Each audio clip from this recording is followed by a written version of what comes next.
அனைவருக்கும் பசுமை வணக்கம். நம்ம பசுமை இல்லத்தில் மண்புழு உரம், தொழு உரம், பஞ்சகவ்யம், மீனமிலம், ஜீவாமிர்தம்னு நிறைய இயற்கை இடுபொருட்கள் தயாரிச்சிட்ருக்கோங்க.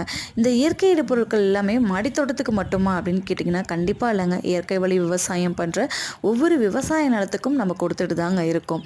நீங்கள் பார்க்கக்கூடிய எந்த வீடியோவில் இருக்கக்கூடிய நெற்கதிர்கள் பார்த்தீங்க அப்படின்னா இன்னும் அறுவடைக்கு 10லேருந்து 15 நாட்கள் தாங்க இருக்குது. பார்க்கும்போது நல்லா பச்சை பசேன்னு செல்வ செழிப்பாக இருக்கிற மாதிரி இருக்குல்லங்க. ஆனால் கண்டிப்பாக அதுதாங்க இல்லை.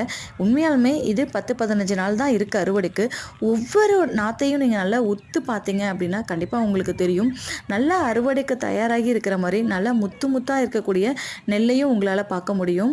அதுலேயே பார்த்தீங்க அப்படின்னா அப்படியே உள்ளே அந்த அரிசியே இல்லாமல் வெறும் பதராக இருக்கிற மாதிரியான நெல்மணிகளும் இதில் இருக்குங்க. ஸோ ஒரு விவசாயிக்கு நம்மளுக்கு கண்ணோட்டமாக மேலோட்டமாக பார்க்கும்போது பார்த்தீங்க அப்படின்னா நல்லா விளைச்சலாக இருக்குது அப்படின்னு தாங்க நினைக்கிறோம். ஆனால் அதை அறுவடை பண்ணி அதை மிஷினில் கொடுத்து அவங்க வேக வச்சு அரைச்சி அதுக்கப்புறமா எடுக்கும்போது தாங்க தெரியும் அதோடைய விளைச்சல் அவங்க செலவு பண்ண அமௌண்ட்டுக்கு ஈக்குவலாக இருக்கா அப்படின்னு சொல்லிட்டு. ஸோ இவ்வளோ கஷ்டத்தை தாண்டி தான் நம்மளுடைய தட்டுக்கு நம்ம சாப்பிடும்போது ரொம்ப ஈஸியாக என்னால் இவ்வளோ சாப்பாடு சாப்பிட முடியல, எனக்கு இந்த சாப்பாடு வேணான்னு நம்ம ஈஸியாக நம்மளோட தட்டில் இருக்க சாப்பாடை நம்ம ஒதுக்கி வச்சுட்டு கீழே கொட்டிட்டு போயிட்டே இருக்கோங்க. ஆனால் அந்த சாப்பாடு நம்ம தட்டுக்கு கொண்டு வர்றதுக்கு ஒவ்வொரு விவசாயியும் எவ்வளோ கஷ்டப்படுறாங்க பார்த்தீங்களாங்க. தயவு செஞ்சு உணவை இனிமேல் யாரும் வீணாக்க வேணாங்க.